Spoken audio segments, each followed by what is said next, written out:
तो विधानसभा चुनाव को लेकर बिहार में सियासी हलचल काफी तेज हो गई है। रूठने मनाने का दौर चल रहा है। महागठबंधन से सहयोगी हिंदुस्तानी आवाम मोर्चा के अध्यक्ष जीतन राम मांझी को मनाने की कोशिशें शुरू हो गई हैं और इसी सिलसिले में कांग्रेस के प्रभारी शक्ति सिंह गोहिल ने कल जीतन राम मांझी से मुलाकात की। पूर्व सीएम मांझी को कोऑर्डिनेशन कमेटी बनाने की मांग कर रहे, लेकिन अब तक इसको लेकर कोई भी रास्ता नहीं निकला। मुलाकात के बाद गोहिल ने कहा मांझी आगे मिलकर चुनाव लड़ेंगे, लेकिन कोऑर्डिनेशन कमेटी के सवाल पर बचते हुए नजर आए। तो दो तस्वीरें आपको दिखा रहे हैं, जहां पर देखिए पहली तस्वीर, रूठे मांझी मांगे मोर, क्योंकि मांझी का फैसला आज लगातार वो कह रहे हैं कि कोऑर्डिनेशन कमेटी नहीं बनी तो महागठबंधन से अलग हो जाऊंगा और आगे जो है चुनाव के बारे में सोचूंगा। दूसरी तस्वीर आपको दिखा रहे, कल शक्ति सिंह गोहिल जो है मुलाकात करने के लिए पहुंचे थे जीतन राम मांझी से। हालांकि जब कोऑर्डिनेशन कमेटी के बारे में उनसे मीडिया ने पूछा तो उन्होंने कुछ भी जवाब नहीं दिया। एक तरफ तेजस्वी यादव लगातार अड़े हुए अपनी बात को लेकर, वो कोऑर्डिनेशन कमेटी नहीं बनाना चाहते हैं। हालांकि कोऑर्डिनेशन कमेटी की मांग जो है राजधानी दिल्ली यानी कि कांग्रेस आलाकमान के पास भी पहुंच चुकी है।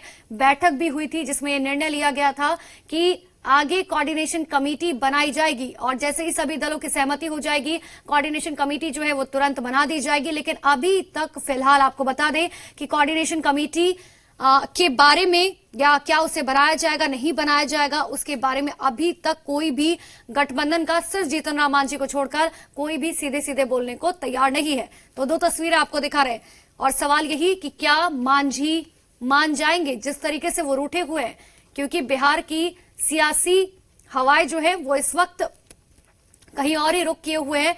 एक तरफ आरजेडी से 5 एमएलसी और खुद रघुवंश प्रसाद सिंह छोड़कर जा चुके, तेजस्वी के सामने कई मुश्किलें।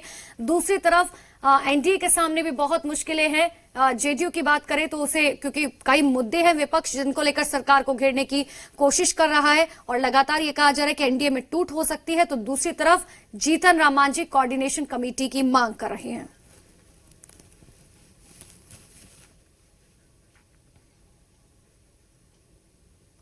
बिहार कांग्रेस के प्रभारी शक्ति सिंह गोहिल ने कहा कि जीतन राम मांझी के साथ मिलकर चुनाव लड़ेंगे, जबकि पूर्व सीएम जीतन राम मांझी ने कोई भी कमेंट करने से इनकार कर दिया। एक कर्टसी कॉल के लिए उनके वहां आए थे, बहुत अच्छी बातें हुई है और कोई दिक्कतें नहीं है। एक सम्मानीय नेता है और उसके मान सम्मान के साथ आगे हम साथ रह के काम करने वाले हैं। Thank you. कोई नाराजगी होती तो दूर होती नहीं, तो कोई नाराज होती घर पे थोड़ी बुलाते। उनका हमारे साथ प्यार का रिश्ता है और रहेगा। No comment. Sir coordination committee को लेकर नो कमेंट। अभी coordination committee sir Gohil ji भी मिलने आ रहे हैं। No comment.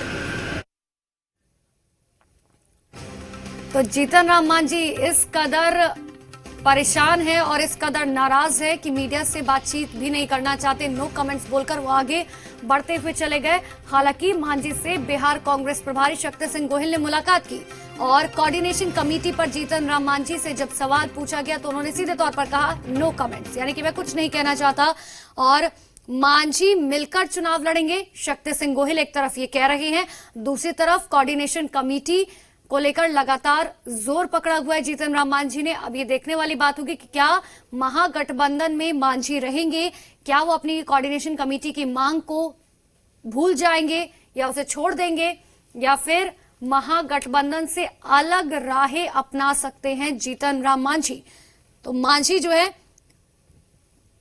अभी देखने वाली बात होगी कि उनका फैसला जो है वो क्या कुछ होता है। लेकिन दो तस्वीरें आपको दिखा रहे हैं, बिहार की राजनीति की सियासी हवा अभी क्या कुछ कह रही है। और सबसे बड़ी बात तो दरअसल यह है कि आने वाले विधानसभा चुनाव को लेकर भी अभी संशय बरकरार है, क्योंकि पप्पू यादव एक तरफ ये मांग कर चुके हैं कि चुनाव नहीं होना चाहिए, कोरोना काल चल रहा है, बिहार को बड़ी मार पड़ेगी अगर विधानसभा चुनाव होते हैं।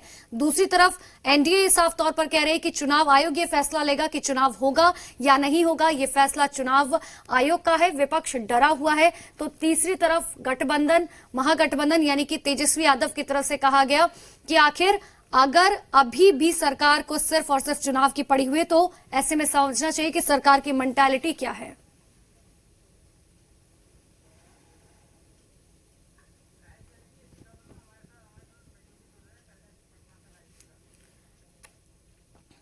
पटना से हमारे सहयोगी शैलेंद्र सीधे हमारे साथ जुड़ चुके हैं, उनका रुख कर लेते हैं। शैलेंद्र जी, लेकिन देखिए ना, समझने की जरूरत है कि बिहार की सियासी हवा जो है अभी किस वक्त मुड़ी हुई है, क्योंकि एक तरफ लगातार ये नहीं पता कि विधानसभा के चुनाव होंगे या नहीं होंगे, दूसरी तरफ अपनी जिद पकड़कर जीतन राम मांझी लगातार बैठे हुए हैं, लेकिन तीसरी तरफ शक्ति सिंह गोहिल कह रहे हैं कि चुनाव तो साथ मिलकर ही लड़ेंगे। जी बिल्कुल, शक्ति सिंह गोहिल कुछ भी कहें, लेकिन मांझी हैं, मांझी का जब मन डोलता है तो कोई फैसला लेते हैं और उस फैसले को अमल करते हैं, धीरे धीरे करते हैं। पिछली बार भी हम लोगों ने देखा था किस तरह से उनका एनडीए से मोह भंग हुआ था और कैसे उन्होंने एक तरह से कहें कि एनडीए छोड़कर जो महागठबंधन को ज्वाइन किया था और उसके बाद से ही, क्योंकि उनके बेटे को एमएलसी का पद मिला था और बाद में एक करारी हार हुई थी लोकसभा के चुनाव में, और उसके बाद की जो स्थिति बनी थी, देखा था हम लोगों ने कि उपचुनाव में कैसे वो अलग अलग जो महागठबंधन के धड़े हैं वो लड़े थे, और अब जो है फिर से मांझी का मन डोल रहा है। और तब से ही वो ये कहें कि लंबे समय से वो जो कोऑर्डिनेशन कमेटी बनाने की मांग करते रहे, लेकिन इस मांग को कोई तवज्जो जो है आरजेडी की तरफ से नहीं दिया गया अब तक, कांग्रेस की तरफ से सॉफ्ट कॉर्नर है। और एक चीज और समझना होगा कि कल मांझी से मिलने गए थे शक्ति सिंह गोहिल, चाय पीने गए थे, उनका कहना था मैं चाय पीने जा रहा हूं, लेकिन उसके बाद वो सीपीआई नेताओं से मिले थे, वाम दलों के नेताओं से मिले थे। तो ये एक बड़ा सवाल है, और ये तमाम चीजें हैं जो चल रही हैं, तो इसका मतलब ये साफ तौर पर कहा जा सकता है कि मांझी ने जो है वो अपना मन बना लिया है, उनको क्या करना है, कहां जाना है, किस तरह से रहना है, अब तमाम तरह की सूचनाएं हो रही हैं।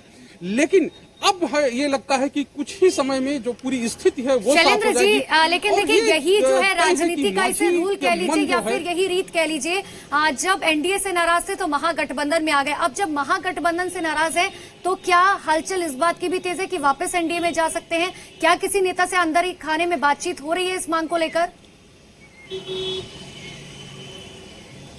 जी बिल्कुल, वहाँ बातचीत तो चल रही है, लगातार चल रही है, और इसके संकेत भी मिल रहे थे, और ये माना जा रहा है कि वो एनडीए में ही जाएंगे। अब उसमें क्या मॉडलिटी होती, बीच में यह आया था कि वो अपने दल का विलय जेडीयू में करेंगे, लेकिन किस तरह की चीजें होती, किस तरह की बातें होती हैं, ये आने वाले समय में देखना होगा, क्योंकि उस बात को खंडन किया गया था। और जदयू के जो नेता हैं वो खुले तौर पर अब स्वागत कर रहे हैं कि जीतन राम मांझी आना चाहें तो आए, बड़े नेता हैं, उनको नेता बनाने का काम या उनको मुख्यमंत्री बनाने का काम मुख्यमंत्री नीतीश कुमार ने ही किया, और उन्होंने ही उनको सम्मान दिया, उन्होंने ही उनको आगे बढ़ाया। तो तमाम तरह की चीजें हैं, तमाम तरह की बातें हैं, लेकिन एक चीज तय है कि समीकरण अलग तौर पर देखने को मिल सकते हैं, क्योंकि तीसरा मोर्चा भी आ रहा है, मांझी का मन भी डोल रहा है, फिर उधर कहें कि जो एलजेपी है और उसका बिल्कुल भी मन शैलेंद्र डोल जी, रहा है। दरअसल ये जो पार्टी बदलने का सिलसिला था, पहले ये सब चीजें जो है पर्दे के पीछे चल रही थी, लेकिन अब जेडीयू जिस तरीके से खुलकर कह रहे हैं कि जीतन राम मांझी अगर वापस आना चाहते हैं, अपने घर पर लौटना चाहते हैं, तो वो लौट सकते हैं। ऐसे में सियासी हवा बिहार की और आने वाले विधानसभा चुनाव के लिए बहुत कुछ कह रही है। बहुत बहुत शुक्रिया शैलेंद्र जी तमाम जानकारी के